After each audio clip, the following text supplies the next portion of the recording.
안녕하세요. 영산이의 새벽 1시 반입니다. 오늘 하루 어떠셨나요? 누군가에겐 최고로 좋은 날, 어느 누군가에겐 오늘이 너무나 벅차고 힘들었던 날. 여러분은 어떤 기분으로 오늘을 보내셨나요?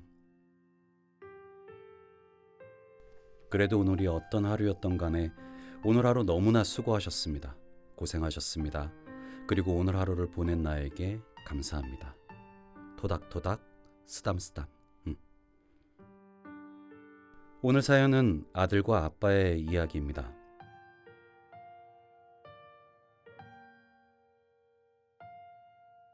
안녕하세요. 저는 서울에 사는 40대 후반의 권혁종이라고 합니다. 매년 6월 5일이 되면 그리워지고 생각나는 사람이 있습니다. 우리 아빠. 1999년 6월 5일 하늘나라로 돌아가셨거든요. 암으로 많이 고생하셨어요. 지금 돌이켜 생각해보면 우리 아빠는 고집불통에 잘 삐지고 참 외로운 사람이었어요. 사진 찍는 걸 굉장히 좋아하셨는지 저희 어릴 때 사진이 굉장히 많이 있어요. 누나랑 나를 데리고 여기저기서 사진을 참 많이 찍었더라고요. 젊었을 때 아빠는 170 조금 넘는 키에 호리호리한 몸매에 뚜렷한 이목구비를 가진 잘생긴 얼굴의 남자였어요. 매일매일이 좋을 수는 없으나 그래도 제가 아직 어렸을 때는 멋진 아빠, 좋은 아빠였어요. 근데 어느 순간이었는지 모르겠지만 웃음보다는 짜증이, 가족에게 소리 지르고 물건을 던지고, 자세한 건 기억이 나지 않지만 어느 순간 엄마, 나, 누나 사이에 아빠는 조금씩 저희와 멀어져 가고 혼자셨어요. 우리 아빠는 책임감이 정말 강하셨어요. 근데 그 책임감이 아빠를 더 외롭고 힘들게 하지 않았나. 다니던 회사를 퇴사하시고 계획하셨던 일들이 잘 안 되셨어요. 지금 기억에 남는 건 어느 날 아빠가 빨래 건조 같은 사업을 하셨었는데 그 당시 우리 가족들이 모여 건조된 수건들을 열심히 포장했던 기억이 나네요. 그때 아빠는 우리를 보면서 무슨 생각을 하셨을까요? 또 어느 날은 1톤 화물차를 타며 과일 장사를 하셨어요. 그렇게 시작하셨던 어느 날 제가 고등학교였을 거예요. 끝나고 집에 들어오니 아빠 눈 주변에 퍼렇게 멍이 들어 있더라고요. 일하다가 주변 분들과 그 당시 텃세를 좀 심하게 당하셨던 것 같아요. 가족에 대한 책임감과 고집이 그렇게 강하셨던 분이 조금씩 작아지고 움츠려들기 시작하셨어요. 평생 회사 일만 하셨던 양반이니 얼마나 힘들었을까요? 겁이 났을까요? 당시 손을 잡아드리지 못한 그 순간이 너무 후회되고 죄송합니다. 제가 20대 성인이 되고 아빠는 택시 운전을 하셨어요. 그래도 그동안 실패를 했었던 일들에 비해 자리를 잡고 정말 열심히 운전하며 가족들을 위해 돈을 벌어 오셨어요. 네, 정말 쉬지도 않고 저희를 위해서 열심히 운전대를 잡으셨어요. 그러던 어느 날 일을 마치고 집에 돌아왔는데 엄마는 울고 계시고 아빠도 침울하게 앉아 계셨고 뭔가 큰일이 난 게 아닌가 싶었어요. 엄마, 왜 그래? 왜 그래? 아, 진짜 왜 그러냐고. 아들, 아빠 어떡하니? 아빠가 암이란다. 회사에서 검진 받았는데 이상소견을 받아서 큰 병원 가서 검진했는데 위암 말기란다. 시간이 멈춰버린 느낌. 그냥 멍하게 되는 그런 느낌이었어요. 아빠는 침울하게 앉아 계셨던 것 같아요. 속으로 얼마나 두렵고 겁났을까요? 그렇게 얼마 있다가 수술을 받았어요. 그래도 다행히 수술의 결과가 좋았고요. 많이 힘들어 하셨지만 아빠도 안도하는 것 같았죠.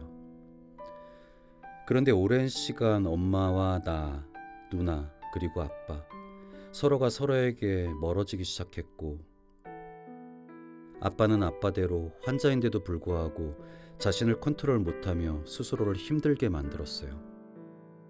그런 시간의 갈등이 가족과의 연속이었죠. 그렇게 얼마의 시간이 지났나 일을 마치고 집에 돌아왔는데 아빠가 아들, 아빠 배가 왜 이렇게 아프지? 하며 배를 보여주는데 저는 대수롭지 않게 아빠, 아프면 병원을 갔다 와. 혼자 그러고 있지 말고 퉁명스럽게 얘기했어요. 그렇게 또 며칠 있다가 아들, 아빠 배 너무 아픈데? 이상한 혹이 생겼어. 아빠, 혼자 걱정하지 말고 병원에 가서 정확하게 진단을 받으라고 좀. 그렇게 또 며칠이 지났을 거예요. 일을 마치고 집에 돌아왔는데 엄마가 울고 계시더라고요. 또 왜 그래? 아들, 아빠 암 재발했대. 그것도 진행이 많이 돼서 어떻게 방법이 없단다.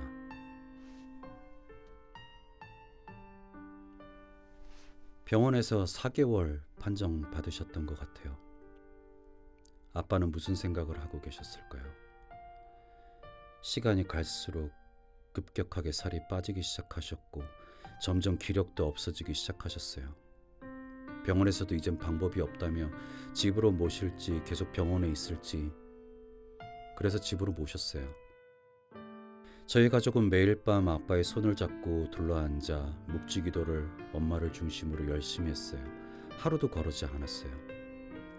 어느 날인가부터 먹는 것들을 다 올리기 시작하셨고 아빠는 더 이상 혼자서는 움직이기 힘든 상태가 되었어요. 병원에 모시기 위해 아빠를 등에 업었을 때 저는 뒤에 아무것도 없는 줄 알았어요. 아빠의 무게가 하나도 느껴지지 않았습니다.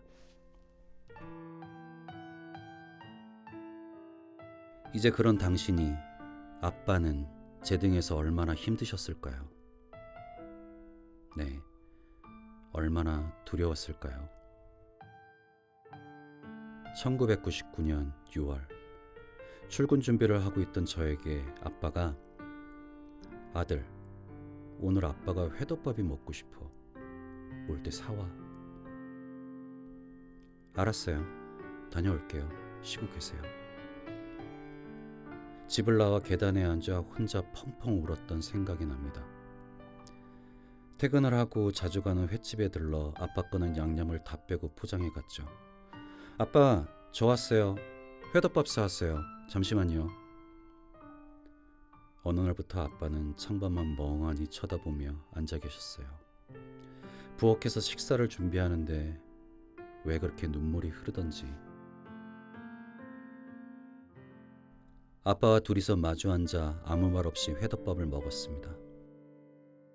그리고 그날 저녁 아빠는 저와 먹은 회덮밥을 다 올리셨습니다. 그리고 완전히 정신을 잃으셨어요. 그날 이후 아무 말도 움직임도 없었고 호흡만 짧게 이어갔습니다. 그렇게 며칠이 지났고 아빠의 상태는 실오라기 같은 호흡만 들렸어요. 안 되겠다. 며칠 넘기기 힘들 것 같다. 내일 아빠 병원에 다시 모시자. 그렇게 잠이 들었는데 잠결에 아빠가 나를 부르는 소리가 들렸어요. 아주 크고 선명하게. 혁종아! 소리를 지르고 일어나 정신을 차리고 나니 누나가 나를 흔들며 깨우고 있었어요. 아빠가 이상해. 안방으로 달려가니 엄마는 아빠의 두 손을 꼭 잡고 계셨고 이불 아래로 아빠의 소변이 흘러 있었고 아빠는 완전히 정신을 잃으셨어요. 새벽에 119를 급하게 불렀고 지정병원으로 가고 있었어요. 양말을 신고 있던 아빠의 발은 앙상했습니다. 병원에 도착했고 응급실에 들어갔어요. 그때 누나가 소리를 질렀어요. 아빠! 혁종아, 아빠 어떡해! 아빠!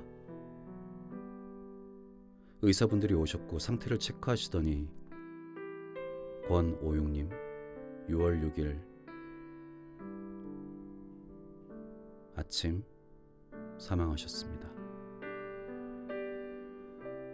시간이 정지된 느낌을 처음 느껴봤어요. 1999년 6월 6일 아침, 그렇게 아빠는 저희의 곁을 떠나셨어요.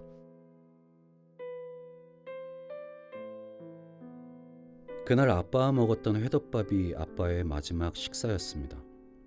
벌써 24년이 흐른 2023년 11월, 아빠가 생각나고 한없이 죄송하며 보고 싶네요.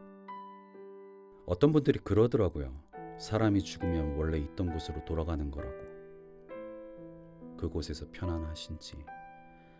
앞으로 오랜 시간 흘러 아빠를 다시 만났을 때는 서로 토닥토닥 쓰담쓰담 하고 싶네요.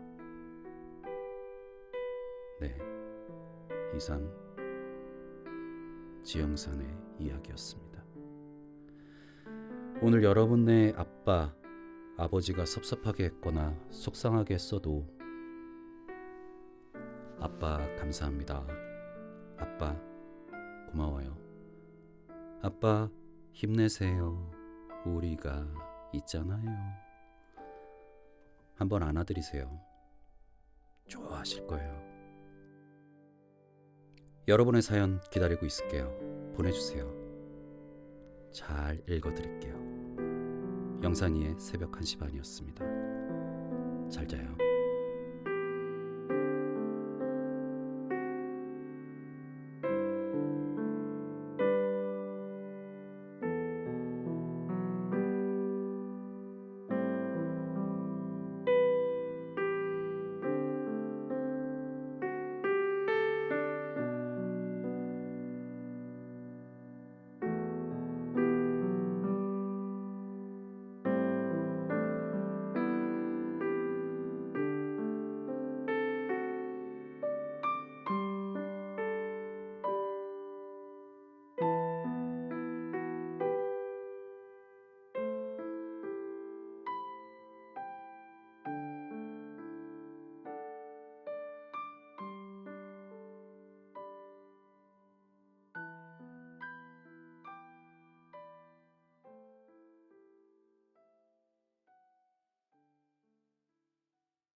안녕하세요. 영산이는 새벽 1시 반입니다. 오늘은 우리 여러분들께 좋은 책 구절을 하나 좀 읽어드릴까 해요. 사람과 사람 사이를 헤엄치는 동사책이라는 카피라이터 정철님의 첫 산문집입니다. 이 책이 참 읽어보니까 재밌었던 게 우리가 생활하면서 움직이는 여러 가지 요소들이 있잖아요. 그 움직이게 하는 것들은 우리가 잘 알고 있는 동사라는 것입니다. 이 동사라는 단어들을 통해서 이 책의 저자인 카피라이터 정철님께서 읽어보니까 참 좋은 글을 써주셨더라고요. 그래서 오늘 우리 지영산 TV에 영산이는 새벽 1시 반을 통해서 소개를 한번 해드릴까 합니다. 쭉 들으시면서 주무셔도 되고요. 쭉 들으시면서 여러분이 하고 싶은 얘기는 어떤 것들이 있는지 사연을 적어서 보내주세요. 참여 방법은 jjonsland 네이버.com입니다. 제 이메일이거든요. 이쪽으로 보내주시면 제가 직접 읽어서 선별해서 선물까지도 드린답니다. 많이 참여해 주시고 함께 오늘 하루를 보내면서 눈 감고 쭉 들어보시는 것도 좋을 것 같아요. 내용은 동사에 추락하다 라는 단어를 통해서 제목은 만리장성 오르는 법. 인생 살다 보면 누구나 바닥을 경험한다. 스텝이 꼬여 바닥으로 추락하는 사람도 있고 사기꾼발에 걸려 바닥에 처박힌 사람도 있다. 태어났더니 그곳이 바닥이었어 라고 말하는 사람도 있다. 평생을 바닥에서 살아 그곳이 바닥인지도 모르고 생을 마치는 사람도 있겠지. 추락의 결과, 바닥, 그곳엔 낙심, 좌절, 울분 같은 것들이 너저하게 깔려있다. 벽엔 그곳을 다녀간 이들이 쓴 절망의 말들이 칙칙하게 적혀있다. 생각보다 훨씬 암울한 곳이 바닥이다. 희망도 만들고 싶고 기적도 붙잡고 싶은데 바닥엔 그것들을 만들어낸 도구가 없다. 탈출 방법을 알려주는 지도도 없다. 차라리 무인도에 홀로 놓인다면 무심히 지나가는 비행기를 향해 손이라도 흔들어 보겠지만 그곳엔 그런 기회조차 없다. 앞도 뒤도 옆도 다 깜깜해서 더 서러운 곳이 바닥이다. 그런데 그대는 일직선 인생을 본 적 있는가? 꾸불꾸불, 출렁출렁, 울퉁불퉁, 비틀비틀. 모든 생명은 죽는 날까지 곡선을 그린다. 바닥 없는 곡선이 없듯 바닥 없는 인생도 없다. 외로우면 외로운 대로, 서러우면 서러운 대로 살아내야 하는 곳이 바닥이다. 어쩌면 바닥과 평지의 높이 차이는 그리 크지 않을지 모른다. 그러나 저 위에서 손을 흔들며 괜찮아, 힘내, 올라와. 아무리 소리쳐도 바닥까지는 들리지 않는다. 들린다 해도 바닥에서 저 위로 올려다보면 그곳이 도저히 닿을 수 없는 만리장성처럼 느껴진다. 오를 엄두가 나지 않는다. 파이팅이나 토닥토닥 같은 허한 응원 몇 마디 없는 엄두가 생길 리 없다. 바닥 탈출을 돕고 싶다면 입은 쉿, 종이 한 장 꺼낸다. 종이 위에 만리장성 오르는 법을 적는다. 비행기를 접는다. 바닥으로 날린다. 바닥에 쭈그리고 앉은 어깨 위에 종이 비행기가 착륙한다. 펼친다. 잃는다. 돌 하나를 놓는다. 돌 위에 발을 올려 놓는다. 만리장성을 오르는 법은 그 높은 곳을 단숨에 오르려 하지 않는 것이다. 만분의 1씩 오르는 것이다. 그대가 지금 바닥을 경험하고 있다면 울지 않고 돌 하나 놓기, 울지 않고 돌 위에 발 올려놓기, 울지 않고 다음 돌 하나 더 놓기. 링컨이 했던 그 일을, 에디슨이 했던 그 일을, 프레드 머큐리가 수도 없이 했던 그 일을 그대도 똑같이 하면 된다. 한순간 추락했지만 한순간 탈출은 없다. 한순간 비상도 없다. 네, 만리장성 오르는 법이었습니다. 그래요. 저도 이런 방법 많이 써요. 한 번에 어떤 것들도 해결되지 않잖아요. 하나씩 하나씩 내 앞에 오늘 돌 하나 놓고 하나 오르고 그 다음날 또 그 위에 돌 하나 올리고 하나 올라가고 그러다 보면 어느 순간에 내가 생각했던 그 끝에 서 있을 겁니다. 힘내세요, 여러분. 사연 보내주시고요. 이상 영산이는 새벽 1시만입니다. 잘 자요.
안녕하세요. 영산이는 새벽 1시 반입니다.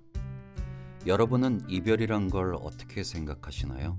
오늘도 많은 사람들과 헤어지고 그리고 다시 만나게 되는 걸 반복하는 게 저희의 삶인 것 같아요. 그리고 모든 이별이란 게 항상 준비 없이 오는 것이어서 더 슬픈 것 같아요. 준비 없이 비를 맞는 것처럼 당황스럽고 그리고 아픔이 밀려오고 그리고 끝날 것 같지 않은 아픔이 지속되는 게 이별 아닐까요? 오늘은 너무 사랑했지만 이별을 해야 했던 어느 한 남자의 사연입니다. 안녕하세요. 저는 대구에 살고 있는 아주 평범한 직장인 김지훈이라고 합니다. 사실 저는 남중남고를 나왔고 너무 평범한 나머지 이렇게 살다가 나 혼자 죽는 게 아닐까 싶을 정도로 무엇을 원하는 것도 무엇을 바라는 것도 없었어요. 아침에 일어나서 회사, 그리고 집, 그리고 맥주 한 잔, 그리고 때 되면 휴대폰이나 바꾸고 정말 삶을 재미없게 살았었죠. 제 나이 35살. 다들 연애는 안 하냐고, 결혼은 언제 할 거냐고 물어볼 정도입니다. 저는 아무 생각이 없었거든요. 지금이 좋은지도 나쁜지도 모르고 그냥 그저 저의 시간들을 보내고 있었습니다.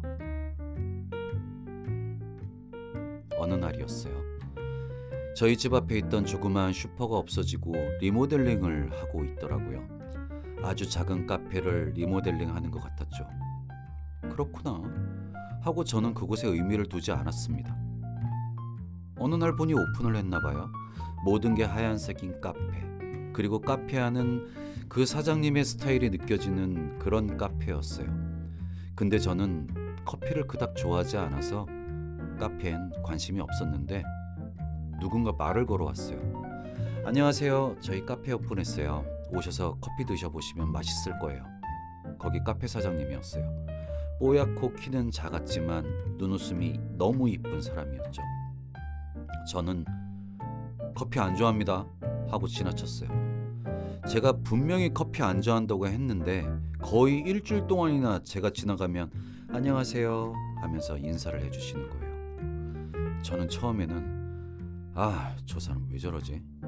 그런데 시간이 가면 갈수록 싫지가 않더라고요.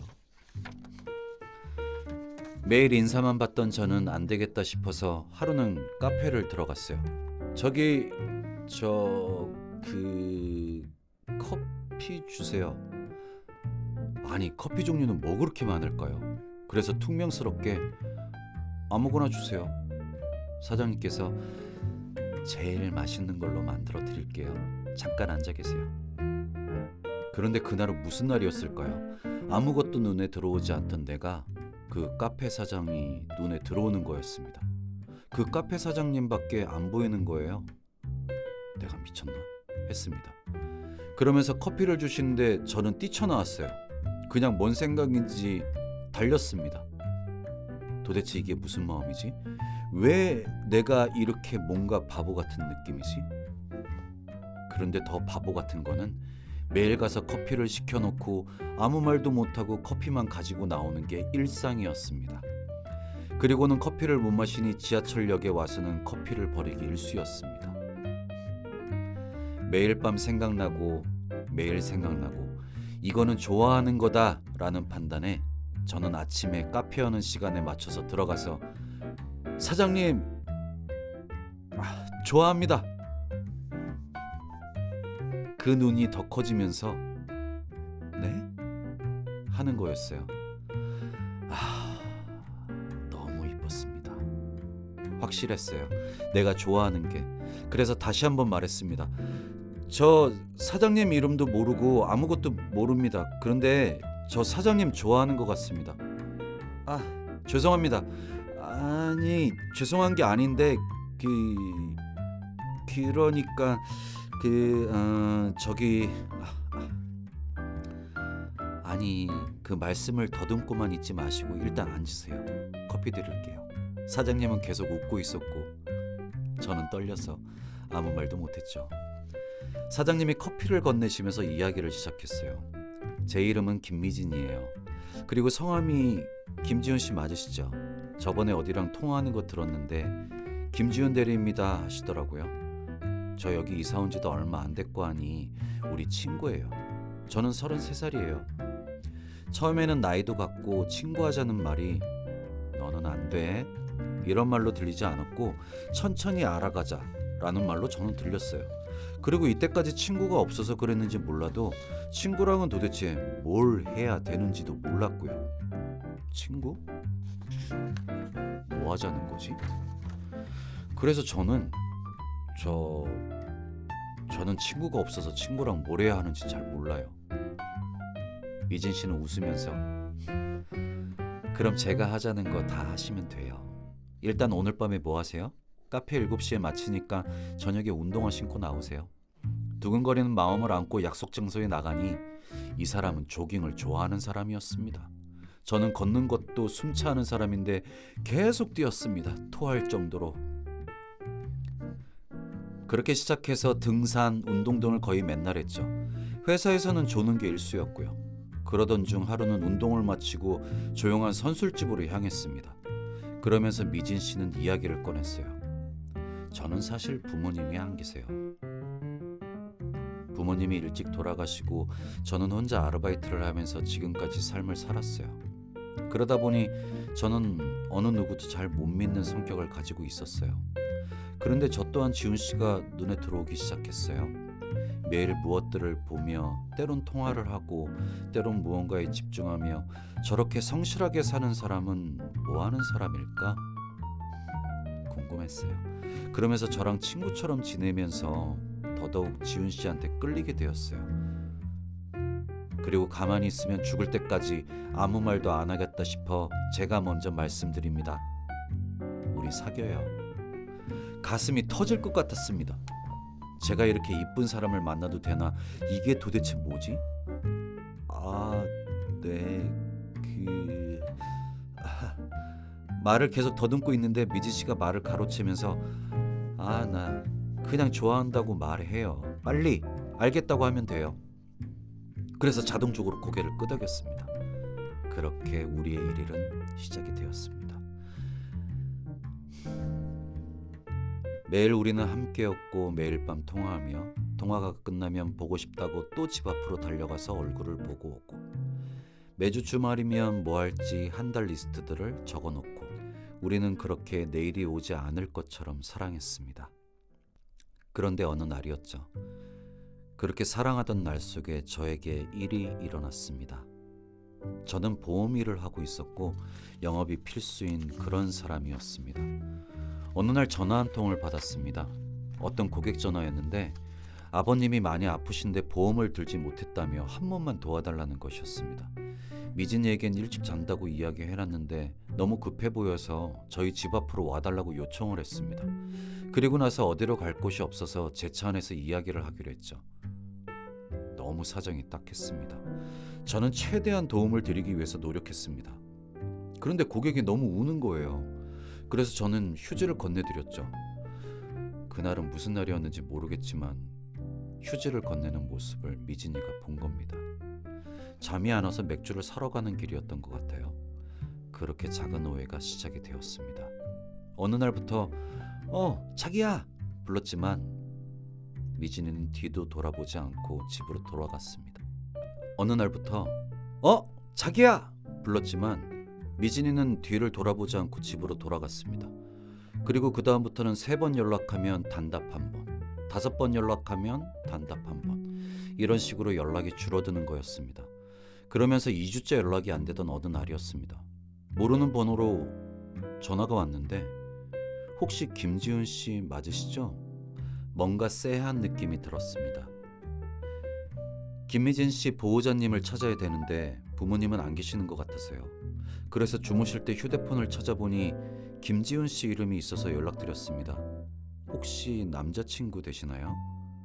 저는 대답을 하고 이야기를 들어보기로 했습니다. 여기 병원인데요. 이런 말을 어떻게 드려야 할지 모르시는 것 같아서 말씀드립니다. 김미진 씨는 예전부터 몸이 안 좋으셔서 약을 잘 챙겨 먹고 충분한 휴식을 취해야 하는 사람이에요. 그렇지 않으면 언제 돌아가실지 모르는 그런 분이세요. 그런데 언젠가부터 술을 드셨는지 어떠한 약도 지금 듣지 않아요. 일단 병원으로 와보시겠어요? 저는 뒤도 안 돌아보고 뛰어갔습니다. 아무런 생각도 안 들었습니다. 병원에 도착하니 너무 많은 기계들이 미진이를 감싸고 있었습니다. 의사 선생님께서 오시더니 생각보다 상태가 많이 안 좋아지셨습니다. 언제 깨어날지 그리고 언제 돌아가실지는 아무도 모릅니다. 이때까지 삶의 의지가 강하셨던 분인데 갑자기 일단 지켜보고 계세요. 마음의 준비는 하셔야 될 것 같습니다. 머릿속이 하얗게 되고 심장이 너무 빨리 뛰었습니다. 어떡하지? 저는 3일 밤을 새며 미진이만 지켜봤습니다.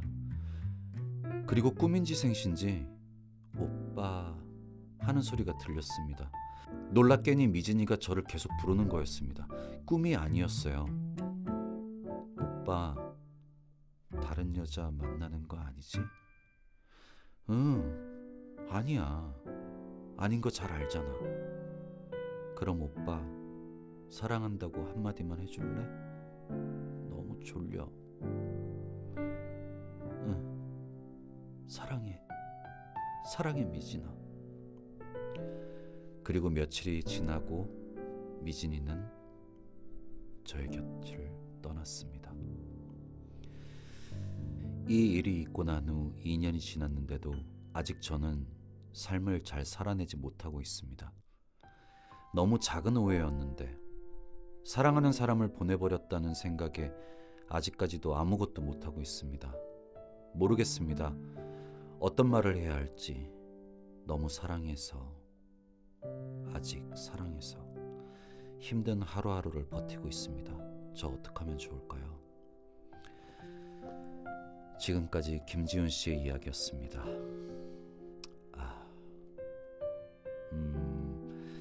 미진 씨는 지훈 씨가 즐겁고 행복하기를 바랄 거예요. 자기 자신을 힘들게 하지 말아주세요. 시간이 약이라고는 하지만 그 시간이 너무 길지 않기를 바랍니다. 그리고 지훈 씨를 지켜보고 있는 미진 씨의 마음을 계속 아프게 하지 말아주세요. 그리고 나중에 만나면 꼭 안아주세요. 너무 보고 싶었다고, 너무 사랑한다고. 여러분의 소중한 사연들을 보내주세요. 제가 잘 읽어드릴게요. 지금까지 영산이는 새벽 1시 반이었습니다. 잘 자요.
안녕하세요. 주영산의 새벽 1시 반입니다. 2023년 이제 하루 남았네요. 우리 주영산 TV의 시청자, 구독자 여러분들은 2023년이 어떤 한 해였나요? 저에게도 아시두리안이라는 드라마 잘 끝났고, 그리고 여러분들과 즐겁게 만나는 지영산 TV를 이렇게 시작하면서 2023년 마무리를 참 즐겁게 하는 것 같습니다. 어떤 분에게는 올해 2023년이 많이 고되고 힘들고 그런 한 해였고, 또 어떤 분에게는 2023년이 너무너무나 즐거운 한 해였던 그런 순간들이 각자 여러분들에게 있었을 거라고 생각합니다.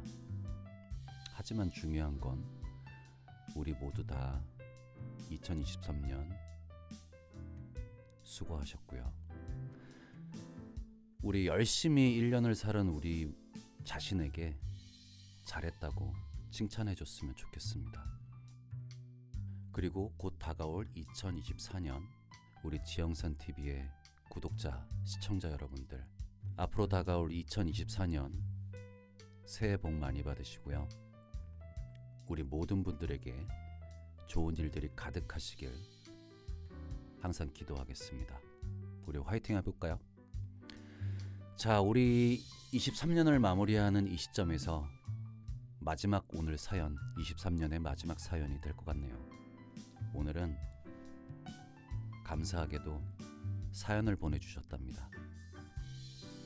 우리 사연을 들으면서 오늘 하루를 마무리를 해보도록 하겠습니다. 안녕하세요. 저는 지방 아주 작은 도시에 살고 있는 싱글맘입니다. 저는 아침이면 매일 빨리 준비하자, 늦은 것 같은데 도와주면 안 될까? 하며 발달장애를 가진 아들 녀석에게 부탁까지 하면서 등교시킬 준비하랴 분주하게 하루하루를 시작한답니다. 기분을 살짝이라도 건드리면 심통 부리고 짜증에 폭력까지 쓰며 등교 거부하는 통에 온갖 비위를 맞추며 살아왔었습니다. 그런데 이렇게 하루를 시작하던 저에게 올해가 마지막이 되었습니다. 매일 전쟁 같은 시간을 보내며 살았던 저에게도 어느덧 세월이 흐르고 흘러 아들 녀석이 고3이라 졸업을 일주일 남기고 있습니다. 이젠 교육과정을 모두 마치면서 학교라는 울타리에서 벗어나 사회에 나가야 할 아들이지만 지능이 고작 6, 7세라 오로지 엄마인 제가 보호해야 하기에 매일 걱정을 합니다. 홀로 돈을 벌어야 하기에 미용실 운영도 계속해야 하고 아들 녀석도 봐야 하고 두 마리의 토끼를 쫓을 수 없단 말이 있듯 몸이 하나라 앞으로 어떻게 살아야 할지 고민이 살짝 되긴 합니다. 그러나 까짓거 이혼할 땐 오기와 자존심에 양육비, 위자료, 재산 분할 그 어느 것도 받지 않고 지금껏 잘 키워왔었는데 이쯤이야 또 잘 해결하겠지 합니다. 솔직히 아들이 성인이 되니 갈 곳 없는 현실에 장애 아이들을 먼저 키우며 살아오신 선배들이 시위하고 그 누구도 들어주지 않는데도 왜 목소리를 크게 외치고 사셨는지 느끼게 되었습니다. 주변에선 혼자 어떻게 그렇게 계속 그러고 사냐 시설로 보내라 하지만 저에겐 소중하고 가장 큰 희망이고 선물이고 보물이기에 제가 살아있는 한 웃음만 주고 싶고 행복만 느끼게 해주고 싶어서 오늘도 최선을 다해 노력한답니다. 혼자라 때론 외롭고 무섭고 지치기도 하지만 엄마이기에 오늘도 후회 없이 살고 있고 앞으로도 웃음을 스스로 만들며 살아갈 거라고 전 제 자신에게 폭풍 칭찬을 해주고 있습니다. 요즘 사람들을 보면 힘든 일은 안 하려 하고 쉽게 포기하고 별거 아닌 사소한 거에도 자기 감정 조절 못해서 범죄 일으키고 사는 거 보면 고작 저 정도 가지고 힘들다고 포기할까, 저런 일로 후회할 짓 할까 싶은 것이 너무 안타깝더라고요. 세상에는 하고 싶은 것도 많고 해야 할 일들이 참 많습니다. 세상에는 힘들고 슬프고 괴롭고 또 때론 기쁘고 웃을 일도 많습니다. 그러니 지영산의 새벽 1시 반을 함께 듣는 모든 분들은 하루하루 매일 사소한 거에도 기쁘고 행복을 느끼며 마음 편히 하루를 마치시길 바라겠습니다. 오늘도 열심히 노력하고 최선을 다하신 여러분들 행복하길 바라겠습니다.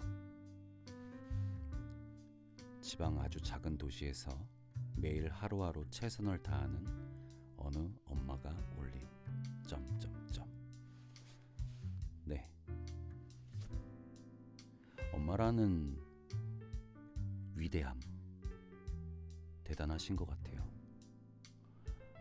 말씀대로 많은 분들이 응원해주고 계시니 항상 기운 내시고 행복한 하루하루를 보내시길 바랍니다.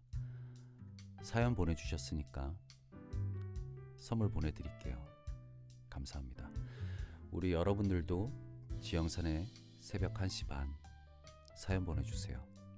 제가 잘 읽어드릴게요. 이제 하루 남은 2023년 마무리 잘 하시고요. 2024년 새해 복 많이 받으시기 바랍니다. 감사합니다. 잘 자요.